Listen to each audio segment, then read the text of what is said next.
Is it there of Aztec Camera, something from the 1980s and Somewhere in My Heart. Right then, we are so excited to have our next guest joining us on the show. He's doing a bit of holidaying in Dubai, a bit of R&R and checking the city out. And he is a big name when it comes to the world of rap music back home in Casablanca and around the world. Dizzy Dros, how are you, sir? Welcome along. I'm all right, thank you. It's great to have you. Thanks for having me. Yeah, I mean, I got a call saying, do you want Dizzy Dros on your show? And I snapped their hand off. I said, definitely. Thank you, appreciate it. So how are you enjoying your time in Dubai? Yeah, man, it's sort of a paid vacation. Okay. So I'm here. This is my first time, so I'm getting to discover the city. But also, we've done a little show yesterday. How was it?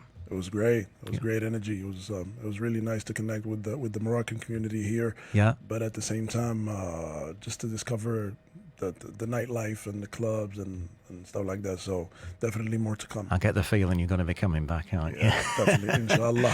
So let me find out a little bit about you, Dizzy. You grew up in Casablanca. When did you realise that you wanted to make music your career and that, rap was really what you wanted to get into? I think pretty late in my life, but I started making music since I was probably 12, 13.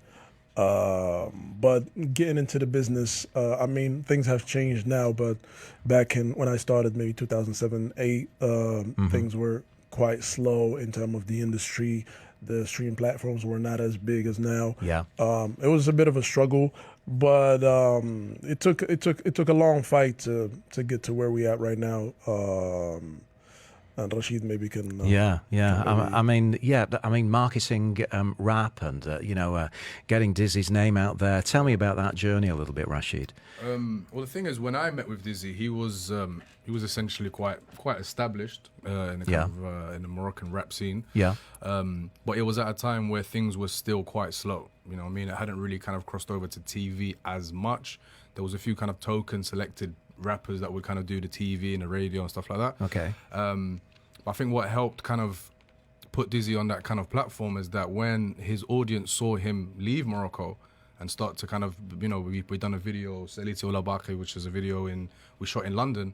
He was the first rapper to shoot a video in London. So when you see all these London buildings and kind of grey aesthetic and clouds and stuff like that, it was like, oh, right, yeah, you know what I mean? This guy. And then, from there, he's arrived. From there, we just kind of, and that was the era where things went into like Spotify, Instagram became a bit more kind of established as well. Facebook kind of got, it was still there, but all these new things, Snapchat and everything. So we just kind of played with all the tools that we had and just, you know what I mean? What was that experience like, shooting that video in London and kind of, new territory, new pastures kind of thing? Yeah, well, when I first went to London in 2016, I think I had like a fresh eye because it was the first time of me leaving Morocco. And when I spoke to Rashid when we met and we got to know each other and I told him that I wanted to shoot the video, he wanted to go for something special. And I was like, well, actually, because of where I come from, I have a fresh eye. So maybe the regular stuff, the things that look regular to you, maybe they look special to me. Like regular London streets would look nice in the video. And that's exactly what I did. Because back then, the audience that I had was more like a local Moroccan based. So we didn't really have to do much to kind of impress, So we went for basic stuff. It was very low budget, but it turned out to be a great project, and now people like remember it as a special moment in my career. And as Rashid said, it kind of opened the door to so many other opportunities, and I started being perceived as the guy who does videos internationally, taking Moroccan rap. So it took you global, really, exactly, didn't it? Exactly. And that was kind of a turnover because as Rashid mentioned, it's like there was a before that song Saliti Ola Baqi, Dizzy, and then it was after that because then it opened doors to international markets, and we started being approached by labels, for example. People knew that I could take the Moroccan sound to other places. Yeah. Love the sound of your voice. It's got a real timbre to it. And I've got to ask you about the name, Dizzy Dros. How did you come up with that? Oh, man, it's a silly story. It was Dros at the beginning, D-R-O-S, which is like a combination of the rhyme of street. Okay. I feel like that's what I represented since the beginning. I just spoke about what happened in the streets where I grew up in Casablanca in a place called Bilemdoun, very popular neighborhood area in Casablanca. Dizzy was just to add a little something because I thought maybe a complex name would sound cool. I think it is cool. It Exactly. really is. So Yeah, nothing it's- big about that. Yeah. So where are we at now? We mentioned that video was a real turning point. Tell me where Dizzy's at right now in the whole kind of spectrum of rap music. He's at the top. Yeah. Plain and simple. I mean, Okay. like he said, I think with him, it's a thing. He's multilingual. I think that's the right word. Yeah. He speaks in different languages. He can rhyme in different languages, write music in different languages. So I think he just became the kind of you became the poster boy for kind of Moroccan rap. Yeah, you know yeah. what I mean? Literally. Yeah. So yeah, that's. I mean, obviously he's trying to sell me. He's my manager. He makes his cut out of every penny. Let's have a little clip of Dizzy's music.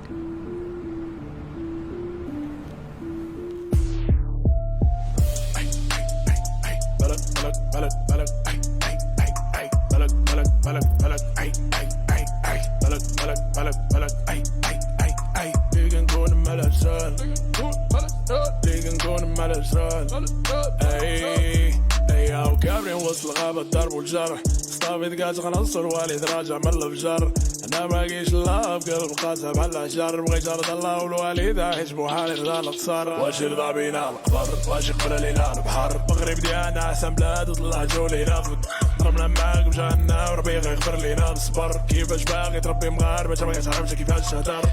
So there's a little clip then of Dizzy's music. Tell me about that song. And I mean, I asked the guys, the management, what shall I play a clip of? And this was a song that they sent me. So tell me the story of that. Well, this is the latest one. This one we've prepared for a long time. The song, I had it written for like about 2 years. It was already recorded, but I had this image in my head of how the video should look like. It took a lot of effort, and luckily I had some guys, some close friends that were ready to put down money to invest in the video. Because of the nature of the song. Borderline criticizes the political situation that's happening right now in Morocco. So people were kind of scared of getting involved with it. Yeah. But I think, alhamdulillah, it turned out to be a big song, and people liked it because I feel like it balances between the mainstream sound, what people enjoy to listen to in clubs and radio, but at the same time, it has some content in it. Like, it speaks about stuff. It speaks about what's happening right now. Which I guess is important for a rapper, isn't it? To come come across with something that is meaningful. Rashid, this song, how's it been received around the world, in London especially? I mean, it trended in London for quite a while. It trended worldwide. I think it went to the number 5 spot. Trended number 1, I think, here in UAE, Qatar, Spain, Italy, France, Holland. I knew he was Canada. big, but I didn't think he was that big. Yeah, because you know what it is, the Moroccan diaspora is so vast, and you know what I mean. We think we know, but there's so many Moroccans everywhere. You know what I mean? Especially in Europe, they're just everywhere. Yeah, and they're all growing up now. You know what I mean? Everyone's the first generation that's gone and had kids, and they've grown up. So now they all listen to hip hop and all these different music. So it makes sense. You know what I mean? But now we know. Now we're able to see that. Oh yeah, you can trend in these countries because it never really happened before like that. You know? Yeah. But it feels good because it's, at the end of the day, the way I see it is something that's made in Morocco 100%. Like the whole crew, the guys who I shot the video with, everyone involved in the video or in the making of the sound, it's a 100% Moroccan product that made it across the world. And when you trend in countries like France, and we dropped the video the same week that the Super Bowl dropped, so it was us.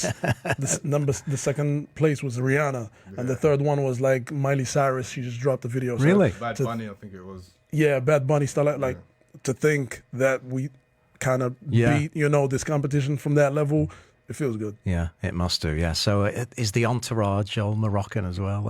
I mean, do you have an entourage? Yes. I roll with. You've got to have an entourage when you're a rapper, haven't you? Of course. Yeah, definitely. I'm still connected to Morocco in that way. Like, although I live in London and I kind of travel around the world, I'm always in Morocco like every month because that's That's my main, like that's my base, that's my audience, that's where I get inspired. Like even my music, I don't like to work in studios elsewhere. I go to the same people I used to work with 10 years ago, and that's how I keep it rolling. Yeah. We're going to come back. We're going to talk more once again with our very, very special guest who is joining us. That's Dizzy Dros. We're going to find out a little bit more about him with a few quick-fire questions, if you don't mind, put together by our lovely producer, Jency. More of The Night Shift is coming up next. On the UAE's #1 talk radio station, Dubai Eye 103.8. The Business Breakfast on Dubai Eye 103.8 keeps you updated and informed. What does an increased population mean for salaries? Trevor Murphy is the founder and CEO of Cooper Fitch. We're seeing employers are taking a more structured, a more rigid approach to salaries. This is the band that you fit into. Sign-on bonuses are probably down. Over the first 3 months of data, we're seeing a little bit of a softening. That could certainly pick up over the years. And maybe a little bit of acceptance that the offer that's there is the offer. And coming up tomorrow, Travel Tech. Ahead of ATM, we'll look at the latest initiative from Emirates with the COO at Loreda. Weekdays from 6 a.m. with Ava Trade, Dubai Investments, Canadian Specialist Hospital, and JAFSA. American Hospital Dubai provides world-class medical services to the community by bringing assurance to people's doorstep. Visit one of our clinics at Dubai Hills, Nad Al Shiba, Dubai Media City, Al Barsha, Mira Town Centre, Al Kawanish, and Jumeirah. Call 800-243-92 or visit ahdubai.com for an appointment. American Hospital Dubai. Healthcare excellence is now one step closer. Your friendly Fab banker says savings make life better. Benefit from a market-leading interest rate of 5% per year on new funds with the first Abu Dhabi Bank iSave account. Reach your saving goals faster with Fab. Apply instantly through the Fab mobile app. Conditions apply. We're following the biggest wins and upsets of the Formula One season with a dedicated feature on off-script extra time. That's right. Tune in for Inside Track as we bring you all the biggest stories from the paddock to the pit lane. Big name interviews, insight and opinion each Tuesday after every F1 race, only on Dubai 103.8. With the Formula One Etihad Airways Abu Dhabi Grand Prix. You're listening to the UAE's #1 talk radio station. This is The Night Shift. On Dubai Eye 103.8. Welcome back, and Dizzy Dros is with us, the rapper from Casablanca, along with his manager Rashid as well. It's great to have them in town. And as you mentioned at the start, you're hoping to spend a little bit more time in Dubai. Do you foresee maybe some live gigs, more live gigs coming up here? Yes, definitely. I feel like what we did last night was kind of an opener. So definitely there will be more propositions for us to come back for more business. I mean, my personal opinion, Dubai is where life is happening right now. Like I spent 25 years living in Morocco, and then I went to Europe for the past, like I've been there for the past 7-8 years. And so I kind of seen it all, and it really feels like first I came to Qatar in the World Cup, so I had like you're a football fan then? Of course, yeah. Coming from Morocco, you have music and football, they're connected. That's it, yeah. I know. So I kind of had a bit of a taste of what life looks like around this part of the world, and definitely like what I'm seeing now in Dubai. I mean, this is where life is happening. Yeah. Right, let's get to know you a little bit better. What is your go-to fashion style? You seem like a pretty stylish dude to me. When it comes to fashion, what is your fashion must-have? My fashion must-have. Is it the latest trainers? Is it the jewelry? Definitely. I got a nice collection of Jordans. I'm a Jordan fan. Oh, right. So yeah, that's definitely for me. Like I could skip a meal to buy me a new pair of Jordan. I can definitely do that. We've got a cracking Jordan shop in Dubai Mall. You must go along and see it. Yeah, it really is. It's spectacular. So if you're into your Jordans, you're in the right city as well. Yeah. Live performing or studio recording for you? Definitely live. Yeah. The connection with the people it's one of the things that keep me doing this. That gives me the drive to do this. Is the connection with the public. I mean, for example, like what happened during the whole COVID mess, it was really tough on me personally, but I guess for so many people. But just speaking about myself, the fact that we couldn't connect with people anymore was really really messed up. Instagram or TikTok for you? Nah, Instagram. I'm still Yeah, old-fashioned. Although Instagram's not that it's old. funny, but everybody calls you old-fashioned now, don't they? When they say, "Oh, I'm on Instagram," I don't have any TikTok either. But do you know what? I'm not in my 20s anymore. I go to TikTok and I don't even know how to handle it. Like it's too many buttons, too many. I don't know, man. What's top of your playlist at the moment? As well, obviously your own music, but when you're listening to other people. You know what? You're wrong about that. I don't listen to my music. No, really? Once it's out, that's it. That's I it. don't go back to it and Put it to bed. Performing. Yeah. Because I already listened to it like 50,000 times. So who is the top of your playlist then? Right now, I think it's the interlude from J. Cole. The J. Cole. The J. Cole Creed interlude 3 for the soundtrack. Oh. Yes. And Lloyd Banks' new album. Yeah, okay, the Creed 3 movie. Have you seen it? I haven't seen it yet. No, I heard of the music. soundtrack. It was the soundtrack. Now, you mentioned earlier on that you've been travelling a lot. What's your favourite city in the world, would you say? It sounds lame, but it's Casablanca. Casablanca. Yeah. Home sweet home. I like to go back to it, It's where my family is, it's where my connections, the people I grew up with. It's nice to travel around, don't get me wrong, but I just got used to traveling a lot, so I don't feel comfort in staying in one place for too long. Yeah. But Casablanca to me, it's like it's where the pin drops. When I'm lost, I have to go back. You have to go home. Best gig that you've ever attended? Attended? Yeah, Ooh. yeah. Not that you've performed, that you've gone along to see. I think Busta Rhymes in London. Oh. Crazy. Busta Rhymes? You mean the game? Nah, Busta Rhymes. You haven't been with me to I Busta didn't Rhymes. go to Busta Rhymes. It was the craziest show. It was on in the O2, and I grew up listening to these guys. They're like role models to me. And when I got to attend, and it was in Ramadan, so I had like a couple dates in my backpack because I had to break fast. Oh yeah, in the middle of the show. Right. Well, it was crazy energy. Yeah. Final one for you. If I know there's an album on the way, isn't there? Yeah. Any idea when that might be? Ooh. In terms of that's the $1 million question. All right, but anyway, at least there's an album on the way. If you were launching your brand new album, who in the world would you most want to invite to the launch party? Oh wow! Besides my family, I don't know, man. That's why I have managers, so they think about. Yeah. Let's put that to the manager. So like anyone. You're doing the invite. Dead or alive. Anybody, dead or alive, any. Ooh, right now, I'd probably invite Puff Daddy. Yeah. Yeah. That's business orientated. I mean, you said anyone. Yeah, I'd invite Diddy. I'll be like, hey, Diddy. Yeah, Diddy as well. Yeah, get them all over there for the launch. Someone like Dre, something like that. Yeah. Eminem. Anyone that has a label. Exactly. Come on, that's a manager reply. Yeah, that's a perfect manager reply. Dizzy Dros, it's been absolutely brilliant to chat with you. Thank you so much for agreeing to come into our station. Where do we follow you on socials? And I'm everywhere from Instagram, Facebook, YouTube, Spotify. It's Dizzy Dros, 1S, please. Appreciate you pronouncing it right. Yeah, I'm everywhere, man.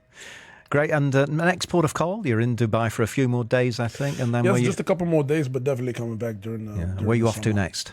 I'm going back to London for a week, and then I got a couple shows to do in Morocco, so I'll be there for the next. Lovely stuff. Weeks. Well, get to that Jordan shot. Promise me, you will not be disappointed. It's absolutely brilliant. And Manager Rashid, thank you so much for joining us on the show. Thank you so much. Here's Macy Gray, Dubai Eye 103.8.